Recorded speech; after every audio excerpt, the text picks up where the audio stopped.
us to help decode what's going on behind the scenes. Consultant and strategic affairs expert Maroof Raza, welcome to India Tonight. Do you sense a change of tone, Maroof, in Zelensky's letter?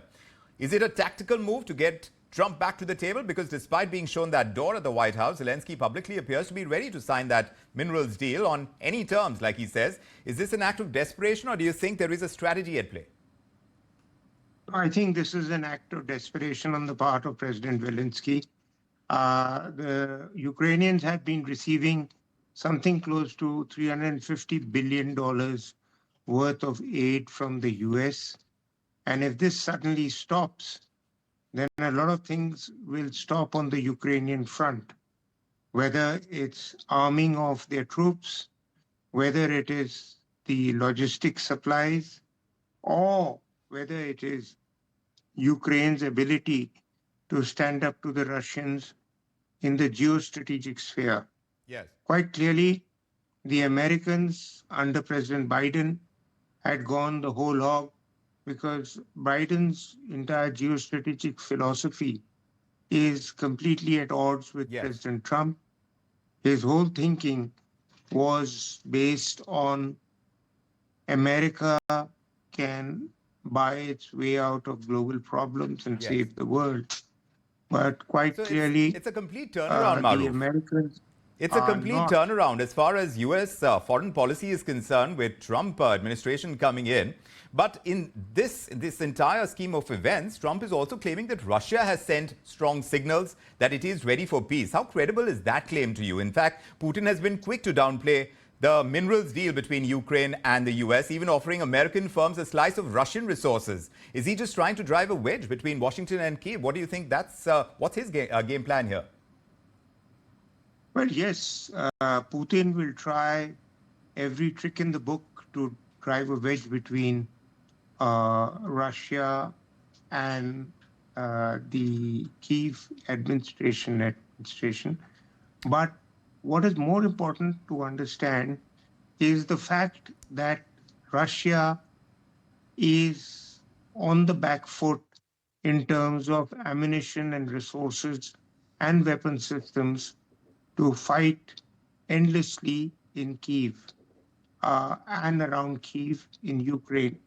So therefore, it needs the pressure of Moscow to continue its battle in Ukraine in the form that the Russians had envisaged, that it would be running an operation which would be totally favorable to Russia. Yes. It hasn't turned out to be so. Right. I mean, I find it horrific to consider the blunders that the Russian military has subjected itself. Look at the example of how efficiently India carried out its operations against East Pakistan. And look at what Russia has done with all the resources and all the power it has. But yet, so, Maroof, this minerals deal, Maroof, but this Ukrainian minerals deal, is that becoming the new bargaining chip in return for security? Reports are indicating that the minerals deal is now tied into the resumption of military aid. So has Ukraine been left with no choice, like you're saying? It is helpless to that extent, but now it has to trade its natural wealth for security support. Do you see any risks associated with that if Ukraine is in the picture still for long-term sovereignty? Will it even get that? Well, you have to buy your way out of a conflict. And this is not the first time. It's always happened historically.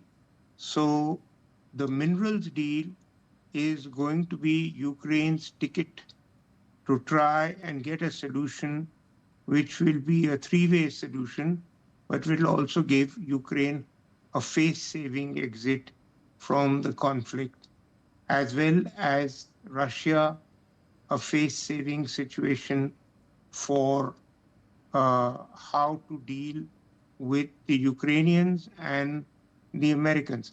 Yes. Clearly, it was the Americans that had pushed Ukraine and the Russians into a corner. Yes. In a situation that Biden saw as a turning point. But Yes. remember, there are three things. Mm-hmm. First is that as far as Russia was concerned, Russia, having done this, has gone and taken an exit route which will allow the Russians to get a situation that may look half decent and a face-saving solution, Yes. because the Russians were not finding themselves to be having a solution at Correct. hand. Like you said, they got caught in this entire thing, and the precision with which they were hoping to end this entire conflict that hasn't really happened as far as Putin is concerned. But you were mentioning the Americans having already spent billions of dollars in aid. You mentioned $350 billion. It is getting contested that it may not be as much. It could be $100 billion. But even so, it would seem that Trump wants to recoup all that has been spent through Ukraine's mineral wealth. Is that going to be a fair transactional approach, or does it undermine America's global leadership? Well, it does undermine America's global leadership because it's not been able to arm twist the Russians into coming out with a solution which will be half decent. Right.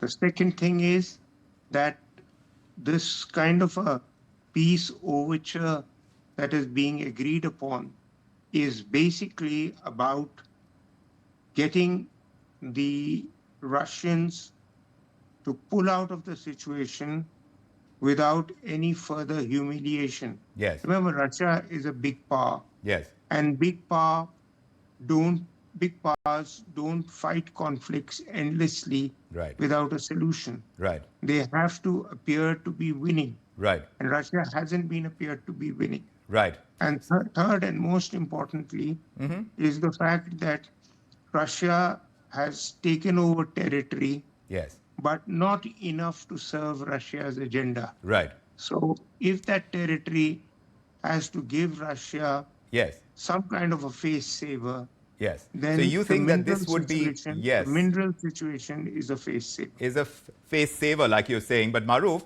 Trump has said that it is time for the US to step back militarily from Europe. He wants allies in the continent, in Europe, to do more of the heavy lifting. But tell me, what are Europe's true security capabilities? How dependent is Europe on the US support to counter the Russian threat? That's a very good question.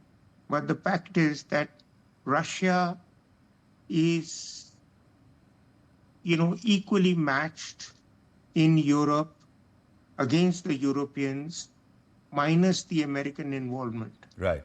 If the American involvement hovers on their head, then the Russians have been dragging their feet because they can't seem to be getting the better of Ukraine. Now, if Russia pushes itself militarily and economically, it has not much to gain but lots to lose. Right. I mean, what is it that Russia wanted when it went in? Yes. It wanted to revive Russian historical legacy because the Russian Empire was founded in Kiev. Yes. And therefore, Russia wants that historical legacy to be given back to Russia. Correct. To some extent. Right. And I don't know whether that will actually happen or not, but yes, they're trying and still pushing for it. And there is a strategy that seems to be coming forth with the support of the American side, like you're saying. But Emmanuel Macron has been pushing for a European strategic autonomy for years. If France and the UK do send troops to the ground, to Ukraine, will that be a turning point in Europe's defense strategy? Or do you think that is just political posturing? I think France, the UK, and even Germany would be extremely cautious about blooding their hands in Ukraine because it can turn out to be a very messy situation for them also. So it's one thing to make announcements political, and it's another thing to actually find a solution there which France can stand in Elysee Palace and turn around and say, see, we turned the corners. The Americans, despite all their military intervention, weren't able to. So it's really for many countries who are involved and waiting and watching from the sideline. Yes. it's a no-win situation. Right. So therefore, to find a win-win situation, not that I'm a big fan of President Trump, but I must say that he's come out with a solution that will stall the conflict and give the Ukrainians some face saving, because after all, lots of lives have been lost, a lot of property has been damaged. And to what effect? Well, clearly, Maroof, geopolitics has become the world's most unpredictable reality show, and it's unfolding before us. Europe wants to flex its muscles, but is still in America's shadow. Zelensky is fighting a war and a diplomatic battle all at the same time. And Trump, well, he's rewriting the rule book, and he's doing it again. Will Ukraine get the minerals deal? Will Europe finally step up, or is Putin sitting back watching it all unravel? We'll be watching this situation as it unfolds. But Maroof Raza, always a pleasure having you with us and getting your insights. Thanks very much indeed. Thank you. Meanwhile, we are watching all that's happening on